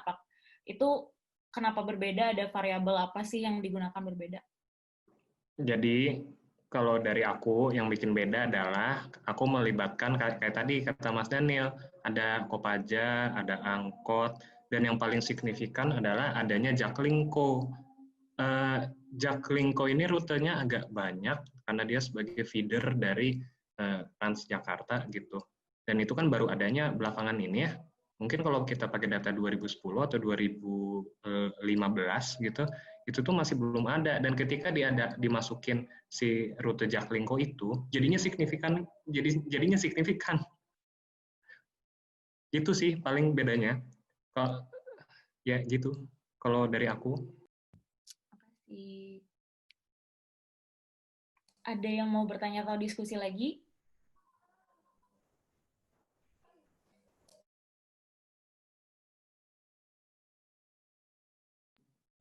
Tapi kan kita nggak mungkin ya naik Jaklingko terus bawa sepeda gitu. Kebayang gimana coba masuk angkot bawa sepeda? Iya kan? Jadi kalau mau dimasukin juga, ya gimana interpretasinya.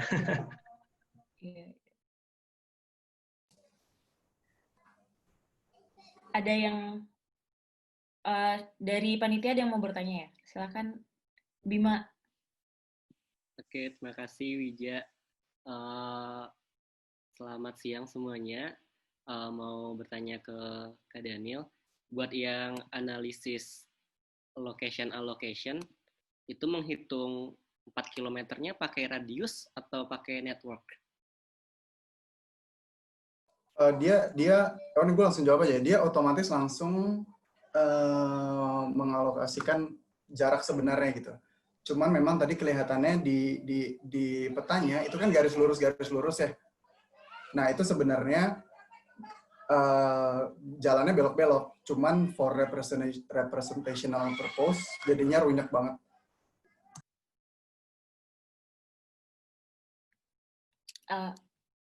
Oke, makasih Daniel. Mungkin kalau nggak ada yang nanya, kita nanya balik gimana ke peserta. Atau mau dipilih nih salah satu. Ada yang mau sharing nggak? Tadi dapat apa aja dan apakah ada informasi baru yang didapatkan? Mungkin ada yang mau sharing? Oh, ini ada yang nanya lagi. Dari Dinda, mungkin mau langsung ditanyain. Halo Dinda.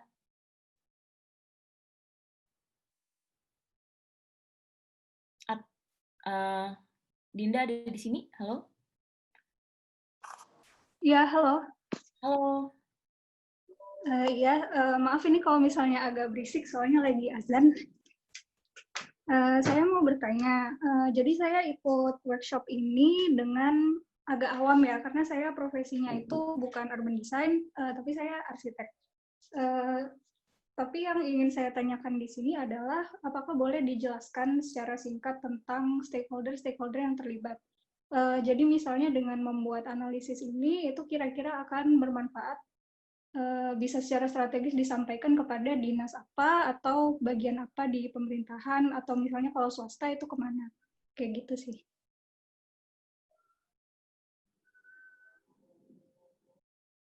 Mungkin bisa langsung dijawab sama Daniel atau Mufti. Dari aku dulu mungkin ya? Iya, boleh. Dari Mas Daniel dulu aja mungkin itu. Aduh maaf, anjing saya berisik. Silakan Daniel, boleh duluan. Oke, sorry. Gue juga ini karena somehow tiba-tiba ada ibu-ibu nongkrong di depan rumah gue terus kayak ngerumpi, jadi agak berisik. Sorry ya. Tapi intinya adalah stakeholders. Oke. Pertama menurut saya krusial adalah dinas di level provinsi. Mungkin dinas Bina Marga, mungkin dinas Cipta Karya ya, mungkin. Tapi yang di level provinsi, di level DKI Jakarta, yang kemudian kerjasama dengan transit operators. Transit operators itu adalah PT MRT, terus kemudian Transjakarta, sama KRL kalau dalam kasusnya ini.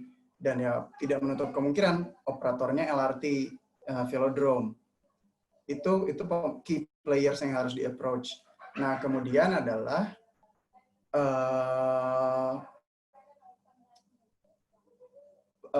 kelurahan, justru kelurahan. Jadi ini harusnya gimana ya kalau di pemerintahan? Karena ini loncatnya jauh banget dari pemerintah provinsi ke kelurahan gitu.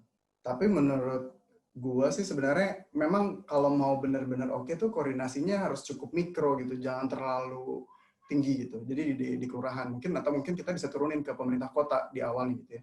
Nah, kemudian kalau yang terakhir destinasi ini paling banyak beragam gitu, swastanya gitu. Kalau misalkan office kan ya office tower kan beda-beda banget ya stakeholders-nya gitu. Nah, mungkin ada baiknya kalau kita mau approach itu ada satu komunitas yang menaungi itu, misalkan kalau saya kepikirannya di Jakarta Property Institute.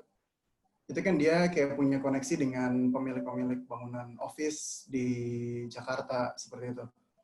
Kalau misalkan mall, gue nggak tahu, mungkin ada asosiasi pengusaha mall dan retail di Jakarta, mungkin itu bisa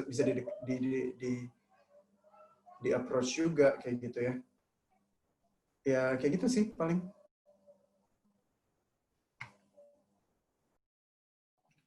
Mufti, ada tambahan lagi? Ya, kalau dari saya sebenarnya harus ada integrasi antara institusi tata ruang dan institusi yang sifatnya transportasi.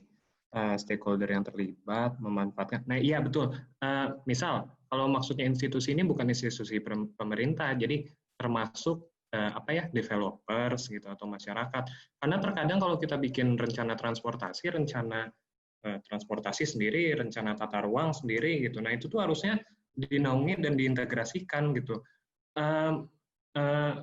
Misal kita kan untuk mengintervensi bagaimana orang jalan kaki kan bukan hanya bisa membuat rute yang baru, bisa juga kita membuat desain jalan yang baru gitu kan. Nah, itu tuh harus dipastikan antara si institusi yang menaungi antara tata ruang dan antara transportasi. Mungkin juga kalau kita lihat developers itu harus, menurutku ya, harus juga membuat bisnis transportasi gitu, kayak Jepang contohnya. Kalau kita lihat Jepang, PT Hankyu atau Japan Railway itu kan operator kereta api ya, tapi mereka juga memiliki lahan di sekitar dari stasiun-stasiunnya. Jadi manajemen antara lahan, rencana tata ruang itu nyambung dengan rencana transportasinya. Jadi itu ada sebuah. Nah, kita harus pastikan gitu kalau di Indonesia bahwa si dua institusi atau dua stakeholders ini teh saling ngobrol atau terintegrasi gitu kalau dari aku. Gitu. Oke, makasih Mufti. Ada lagi yang mau nanya dari Arya Trichandra, silahkan.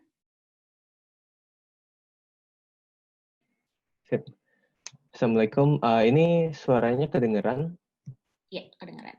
Boleh perkenalan Ya. diri dan afiliasi dulu ya. Terima kasih. Ya, baik. Perkenalkan, nama saya Arya Trichandra.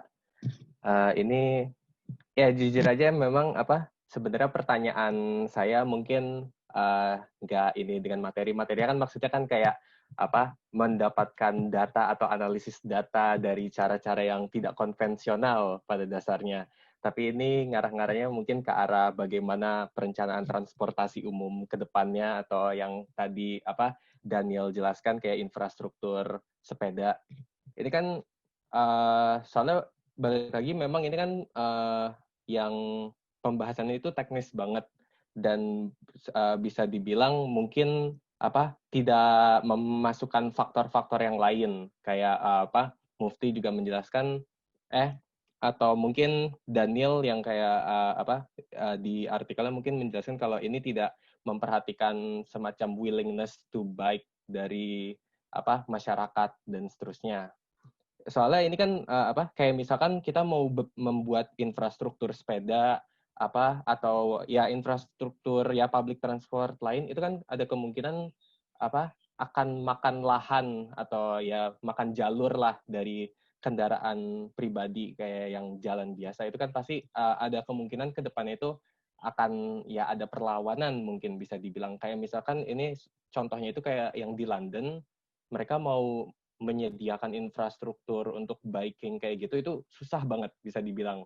Karena ya ada perlawanan lah dari yang pengendara-pengendara truk atau pengendara-pengendara mobil pribadi, karena jalan yang dulunya 2 jalur tiba-tiba jadi 1 jalur.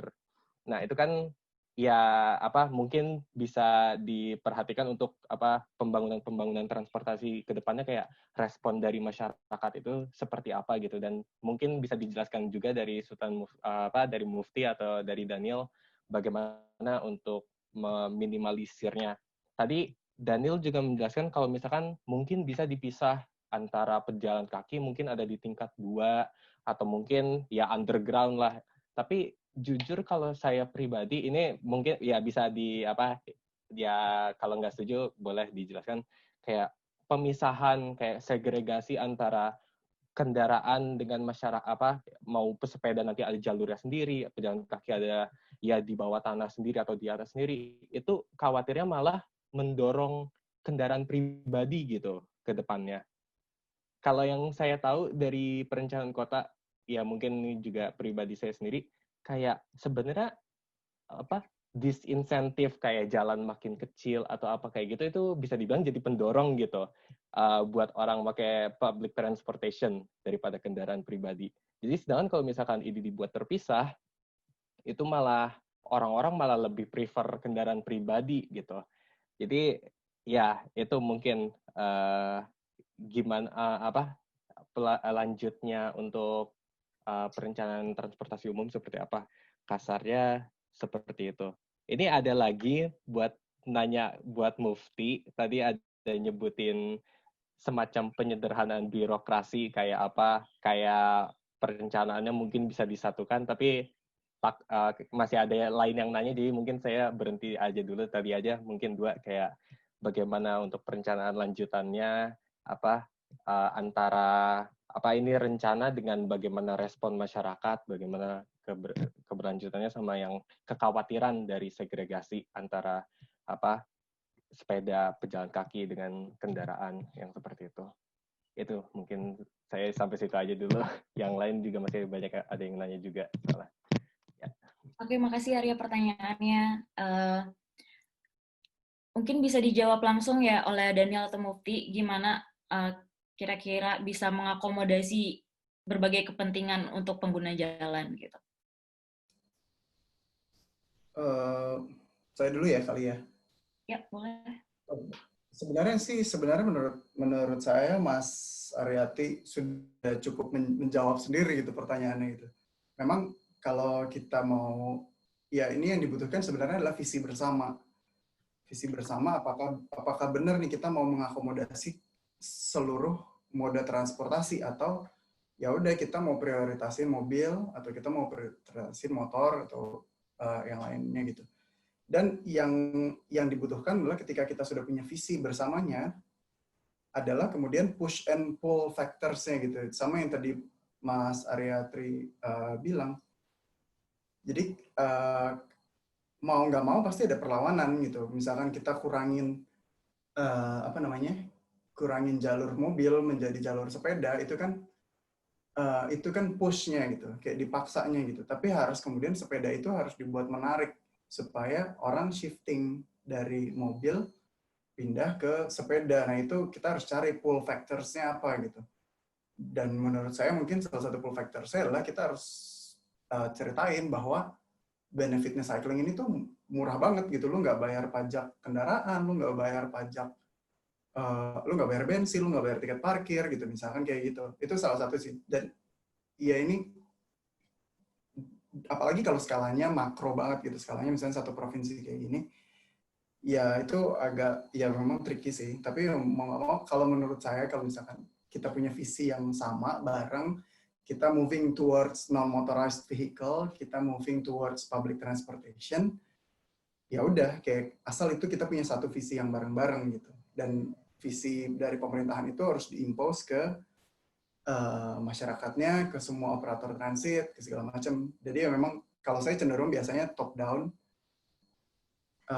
approach-nya. Jadi ya mau nggak mau kita harus kasih push and pull factors gitu. Nah kemudian apa kalau dipisahkan justru tidak membawa pengaruh buruk gitu ya, ke apa great separation gitu. Dan saya sepakat.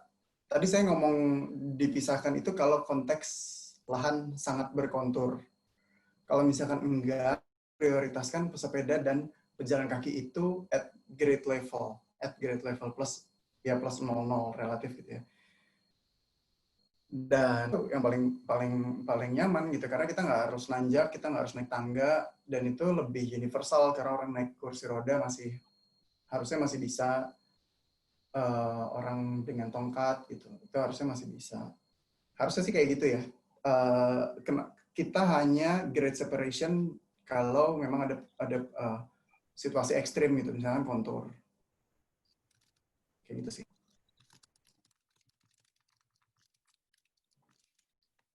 Oke, makasih Daniel. Mufti mungkin mau jawab? Ada tambahan?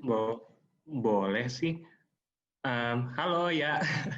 Jadi lucu. Aku sama Arya tuh satu angkatan dan satu studio gitu. Kita kan temenan. Ya udah nanti chat aja.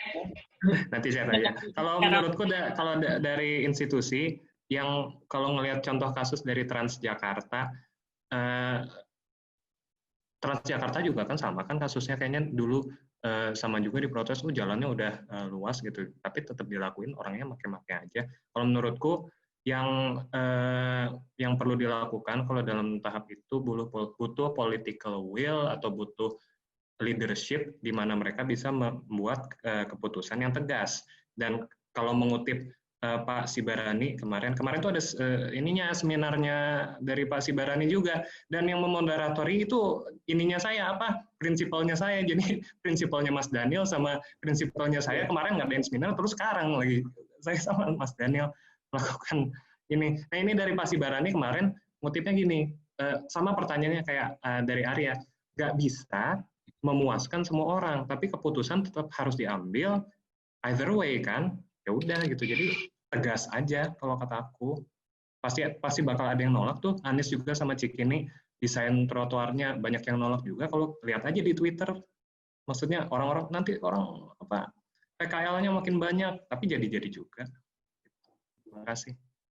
Oke, makasih Mufti. Kita masih ada 3 pertanyaan. Kita coba kumpulin dulu dari Atika dan Iqbal.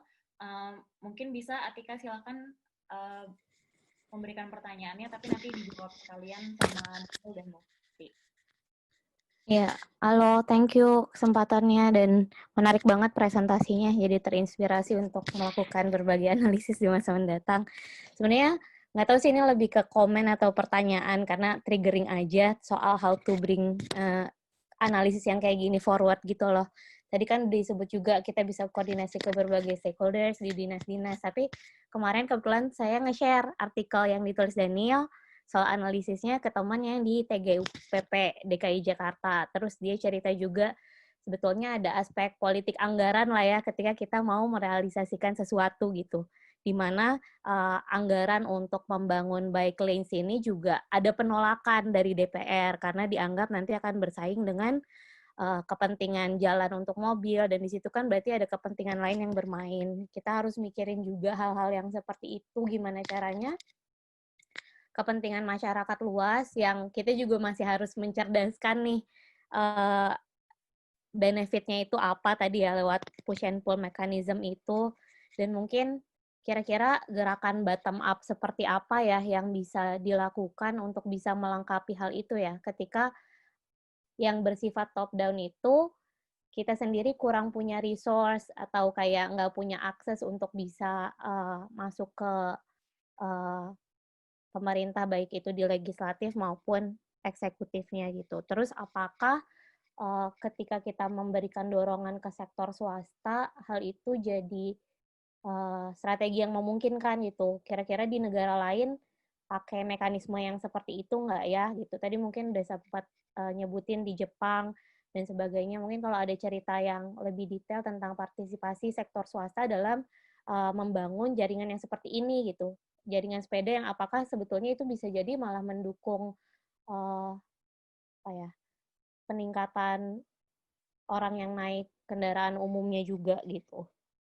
Terus jadi ingat juga sih bahwa di Belanda sendiri, di mana itu adalah negara yang paling banyak sepedanya juga salah satunya, dulu tuh sempat ada demo justru dari warganya supaya infrastruktur sepedanya itu dibangun. Nah, mungkin tuh bisa jadi salah satu inspirasi gimana gerakan bottom up itu juga bisa mendorong kebijakan yang bersifat top down gitu. Mungkin ya pengen menanggapi dan sekaligus minta tanggapan dari para instruktur hari ini. Terima kasih. Terima kasih Atika pertanyaan dan juga sharingnya. Selanjutnya pertanyaan dari Iqbal Adam, silakan. Ya, halo semuanya. Ya, halo. Ya, saya Iqbal. Pertama, makasih banget buat Daniel sama Mufti atas sharingnya hari ini, sangat bermanfaat untuk saya pribadi, karena juga saya masih awam dalam menggunakan GIS. Mungkin bukan pertanyaan, tapi pernyataan yang mungkin bisa ditanggapi, dan ini terkait dengan teknis di GIS sendiri, bukan terkait dengan perencanaan ke depannya. Mungkin kalau misalnya kita mau membawa ke analisis ini ke arah yang lebih lanjut, mungkin juga baiknya kita menggunakan overlay titik-titik banjir di Jakarta, karena kan Jakarta rawan banjir. Jadi terutama terkait dengan pernyataan Daniel tentang investment untuk baik infrastruktur. Ya, kalau kita mau invest sesuatu, nggak mungkin dong kita pengen melempatkan di lokasi yang mudah terdampak bencana. Jadi akan lebih baik kalau misalnya analisisnya juga dibarengi oleh overlay titik rawan banjir di Jakarta. Nah, di GIS sendiri saya waktu itu pernah mengerjakan tugas ada analisis namanya weighted overlay. Jadi kita bisa menitik beratkan kriteria-kriteria tertentu yang dengan proporsi yang paling besar. Jadi nanti hasilnya pun akan berbeda dengan apabila kita melakukan analisis dengan kriteria yang sama rata proporsinya. Jadi itu aja sih, bukan pertanyaan tapi pernyataan, untuk memikirkan lokasi bencana atau lokasi banjir kalau di Jakarta di analisisnya. Terima kasih. Makasih Iqbal sharingnya. Ini juga ada satu pertanyaan lain dari Bugi Yusuf di chat. Mungkin Daniel atau Mufti bisa bantu balas juga di chat. Kita menjawab dua tadi tanggapan untuk Atika dan juga Iqbal. Mungkin ada tanggapan dari Daniel dan Mufti tentang gimana push and pull-nya dan gerakan bottom up apa yang bisa dilakukan untuk mengisi top down yang selama ini tidak bisa kita sangat jauh kita bisa raih gitu untuk top down-nya. Ada tanggapan nggak untuk dari Daniel atau Mufti? Saya mau coba nanggepin tanggapan dari Mimin juga. Ini sebenarnya mirip-mirip dengan pertanyaan dengan Mas Bugi Yusuf. Kira-kira kita bisa membawa analisis ini lebih lanjut ke arah mana gitu. Dan saya surprised banget Mimin forward tulisan saya ke TGUPP gitu, karena ya mungkin itu adalah hal yang baik gitu kalau misalkan kita nih perencana muda bikin analisis dan itu ada mekanisme forward ke decision makers gitu. Ya, jadi kalau misalkan, nah disitulah menurut saya indahnya perserikatan gitu. Indahnya yang ada, yang makanya adanya rencana ini, menurut saya itu salah satu hal yang baik banget gitu. Dan hal yang saya sesali ketika saya keluar dari himpunan adalah saya tidak cukup menggunakan fasilitas kemewahan mahasiswa itu untuk advocates gitu. Dan mungkin juga dulu kita nggak punya kapabilitas untuk analisisnya gitu, kurang dalam. Nah, tapi dengan adanya serikat ini, ya benar juga gitu. Kita bisa bikin satu dokumen, apa istilahnya kalau dulu anak-anak KM tuh? Apa istilahnya ke pemerintah lah gitu. Pernyataan sikap. Pernyataan sikap, exactly, itu dia. Pernyataan sikap Liga Perencana Muda terkait infrastruktur sepeda di Jakarta kayak gitu. Itu kan mungkin bisa jadi salah satu arah ke depannya gitu. Kalau misalnya kayak kita cukup mengumpulkan enough analysis, dan ya itu bisa jadi salah satu rekomendasi. Dan ini kira-kira menurut ya ini salah satu gerakan bottom up juga gitu, tapi bottom up-nya dari kalangan academics atau dari kalangan praktisi seperti itu. Dan gue suka banget Mimin tadi membawa perspektif bottom up. Yang menarik menurut saya, teman-teman harus cari Carlos Nemesis. Mungkin di sini ada Carlos Nemesis. Dia tuh researcher-nya ITDP. Dia menulis tentang pesepeda Jakarta bersatulah gitu. Jadi kayak yang harus dibawa adalah komunitas bersepedanya. Yang harus diberikan hak-haknya, yang harus diperjuangkan hak-haknya ke pemerintah gitu, dan apa ya, dan sepakat banget sih memang nggak bisa top down itu tanpa dibarengi oleh bottom up. Dan ya, kayak kita lihat aktivisme Black Lives Matter di Amerika juga ternyata yang membawa perubahan adalah gerakan bottom up gitu. Dan ya gue sepakat banget sih, tolong Mimin dikoordinir setelah ini untuk menggerakkan massa gitu ya. Kemudian yang kedua adalah baladam untuk titik banjir, overlay titik banjir bencana. Dan ini poin penting sih. Dan ya itu nggak kepikiran aja sih gue. Dan itu menurut gue, pas gue nulis itu gue nggak kira bencana gitu. Dan ya itu benar, itu salah satu poin yang harus diperhitungkan dan masuk ke weighted overlay gitu. Cuma problemnya mungkin dengan weighted overlay, setahu gue weighted overlay itu menggunakan data raster.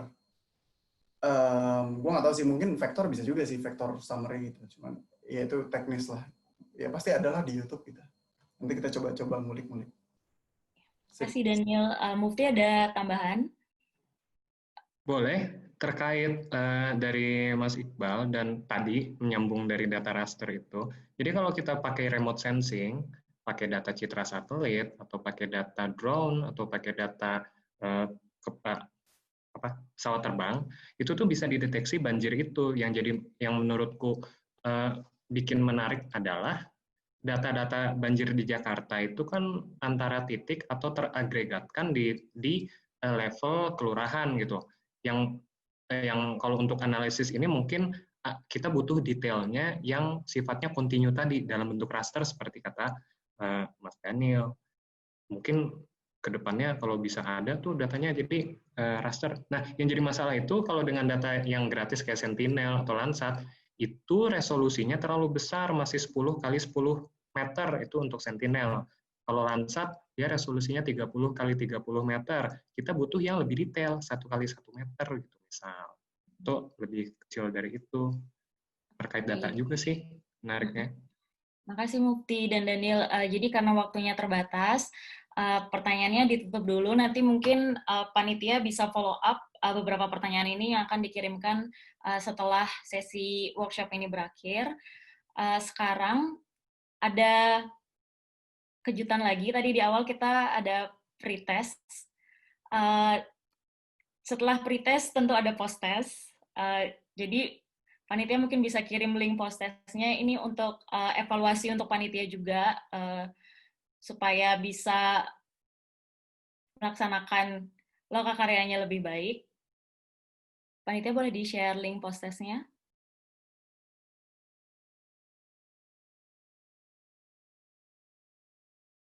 Ya, jadi ada waktu 4-5 menit untuk mengerjakan post-test ini. Mungkin bisa langsung dibuka linknya buat teman-teman peserta. Boleh share screen untuk waktunya? Ya, terima kasih.